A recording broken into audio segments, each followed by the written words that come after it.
You know what separates the people who talk about winning from the ones who actually do it? It's not talent. It's not luck. It's not even intelligence. It's relentless, obsessive, unshakable commitment. That fire in your gut that says, I don't care how many times it takes. I'm not stopping until I get there. That's what wins every time. You can have all the natural talent in the world, but if you quit when it gets tough, if you throw in the towel after the first failure, you're done. Talent might get you noticed, but commitment is what keeps you in the game when the lights go out, when the crowd's gone, and you're the only one left grinding.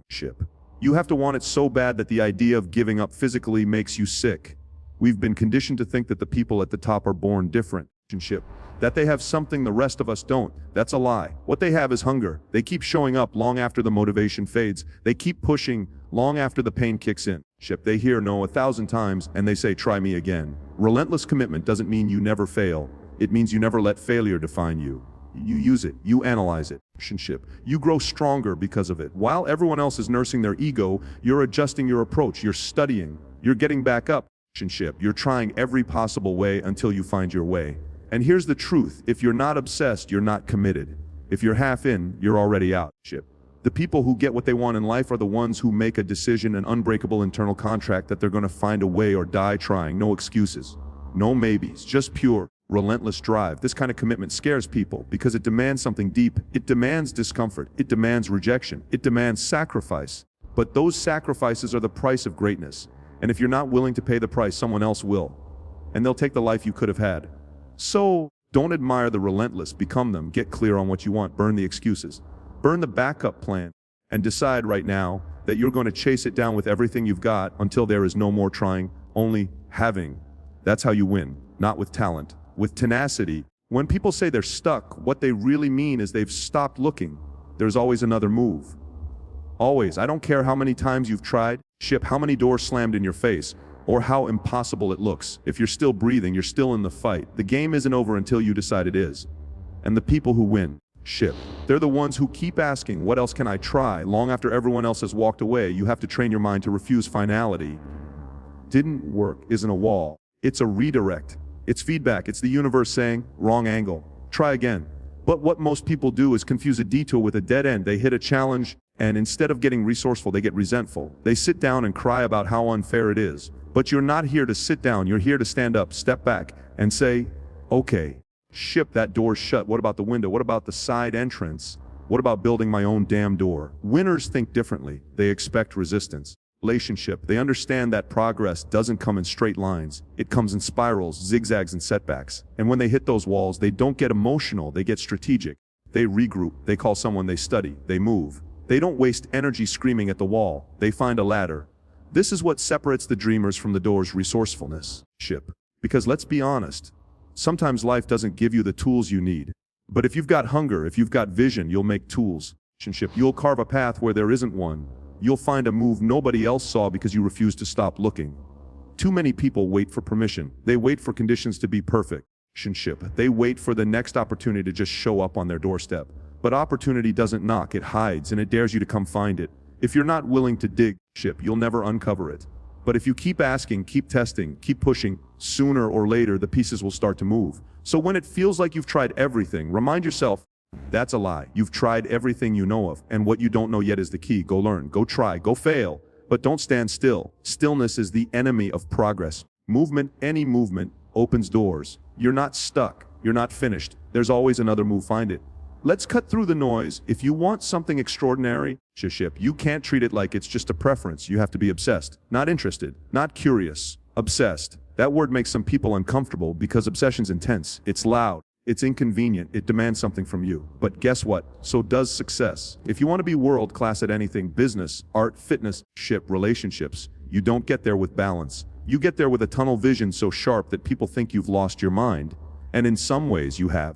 You've chosen to live in a state of constant pursuit while the rest of the world settles for average. Here's the truth, obsession isn't a weakness, it's a weapon. It gives you the fuel to keep showing up when there's no applause, no results, and no guarantee. It's what keeps you locked in when your friends are partying, when your body's screaming to quit, when every logical part of your brain says, why are you still doing this? You're still doing it because something inside you knows that nothing great was ever built by someone who dabbled. Nothing legendary was ever created by someone who kind of wanted it. You see, people love the outcome obsession. They love the empire. They love the six-pack. They love the performance, the income, the status.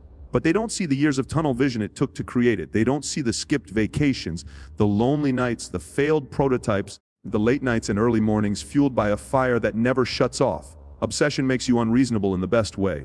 While others are managing expectations, you're smashing through them. While others are playing it safe, you're betting on yourself again and again. You have to be willing to be misunderstood.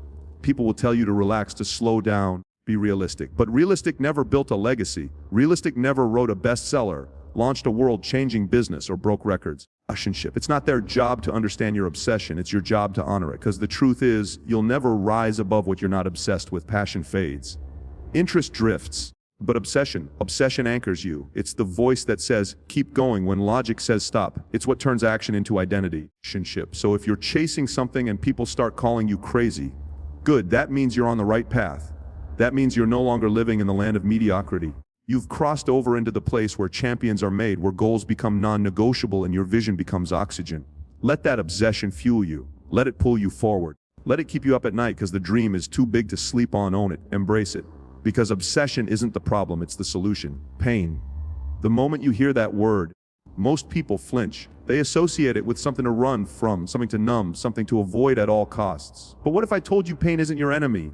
It's your greatest teacher. Pain is not here to break you, it's here to shape you. It's a message, not a punishment. It's a signal, not a stop sign. And if you can learn how to listen to it rather than fear it, you unlock something most people will never touch, growth that actually lasts. Pain says, something needs to change. It speaks in discomfort. It pushes you to pay attention. But instead of leaning into it, people shut down, they retreat, they quit. Why? Because they've been told that pain is failure. But the truth is, pain is feedback, it's data. It's your body, your mind, your spirit telling you you're being stretched. You're moving beyond where you've been. Keep going. Winners don't run from pain, they run into it. They use it like fuel. Because pain reveals the parts of you that still need work. And anything that reveals truth is a gift. Everyone wants success, but no one wants to bleed for it. They want the reward without the struggle, the victory without the battle. But that's not how it works. You earn every inch of progress through adversity. Every breakthrough is built on moments when you could have quit, but you didn't. When your muscles were burning, your heart was racing, your mind was screaming. Why only answer you had was because I said I would. That's when the change happens. That's when you level up. Look back at your life. Your strongest moments didn't come when things were easy. They came when everything inside you was shaking, but you stood anyway. They came after heartbreak, after failure, after humiliation. They came when you had every reason to stop, but you found one reason to keep going. That reason, whatever it was, is who you really are. That's your power. You don't grow when it's comfortable. You grow when you're forced to adapt, when you're forced to dig deeper than you ever have before. And pain is the tool that carves out your potential. If you let it, it will transform you. If you resist it, it will trap you. The choice is yours. But make no mistake, there's no greatness without pain. You can numb it with distractions, drown it with excuses, or use it as a signal to step up. So the next time it hurts, don't ask, how do I make this stop? Ask, what is this trying to teach me? Because once you learn how to read the language of pain, you become unstoppable. It stops being something you fear and starts becoming something you use. And when that shift happens, the world has no answer for you. One of the biggest lies holding people back is this toxic obsession with waiting for the perfect plan. They sit on their dreams, their goals, their vision, waiting for the ideal moment, the right amount of money, the right mentor, the green light from someone else. They think they need more research, more strategy, relationship, more clarity. Let me tell you something, clarity doesn't come from thinking, it comes from moving. You don't figure it all out in your head, you figure it out in motion. People say, I just need more time to prepare. No, you don't. You need to act. Stop hiding behind planning. Stop polishing your idea to death. Stop waiting for confidence to show up before you start. Confidence doesn't come before the action. It's the result of the action. You take the step scared. You speak up before you're ready. You show up when it's messy. That's how momentum is built. Not through perfection, through progress. You don't need the whole staircase to take the first step. You just need to move. Action is the cure for fear. Action is the antidote to doubt. You're not stuck, you're hesitating, you're not confused. You're just afraid of messing up. But guess what? You will mess up. That's part of the game. The goal isn't to avoid failure, it's to learn how to fail forward. Every successful person you admire, they started before they were ready. They moved before they had the answers. relationship. That's how they got the answers. There is no perfect time. Life doesn't pause for you to catch up. The clock is ticking whether you act or not. So why keep waiting? Why keep overthinking while someone else with half your talent is out there doing? The world doesn't reward perfection, it rewards boldness. It rewards those who show up again and again, flawed but fearless. You don't build greatness in theory. You build it in the dirt, in the sweat, in the 1,000 little experiments that finally lead to one breakthrough. Stop needing guarantees. Stop craving certainty. That's not how growth works. It's messy, it's unpredictable, but it's also where all the magic is. Your job is to move, to take the swing, to test, to adjust, to learn, then swing again.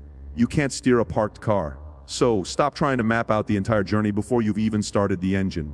Start driving. You'll figure it out on the road. You'll make mistakes, sure, but mistakes are movement. Mistakes are progress. And every time you move, even when it's small, you build power. You build momentum. And momentum, that's the most unstoppable force in the world. So stop waiting. Get in motion. Start messy. Start scared. Just start. Because every second you hesitate, someone else is doing. And in the end, it's not the smartest who win. It's the ones who move. So now the question isn't can you do it? It's will you? Will you stop waiting? Will you stop second guessing, hesitating, half committing? Will you rise up and decide right now that no matter how long it takes, no matter how many times you get knocked down, you will try every possible way until you get your way? Because that's what this life demands from you. Not perfection, not luck. Just the grit to keep going when most people would quit. You've got more inside you than you've ever tapped into. More fight, more fire, more potential. But you don't access that by playing it safe. You access it when you push past fear, past failure, past fatigue, and refuse to settle. It's when you say, this is my life, and I will not leave it to chance. I will shape it. I will chase it. I will own it. And maybe the road ahead won't be easy. It's not supposed to be, but if you go all in, if you stay hungry, stay obsessed, stay in motion, then it's not a question of if you win, it's just a matter of when. So burn the boats, storm the island, and don't stop until you've built the life that no one else could see but you. Because that dream in your head, it's real, relationship, and it's waiting for you to show up like someone who's never going back. Let's go.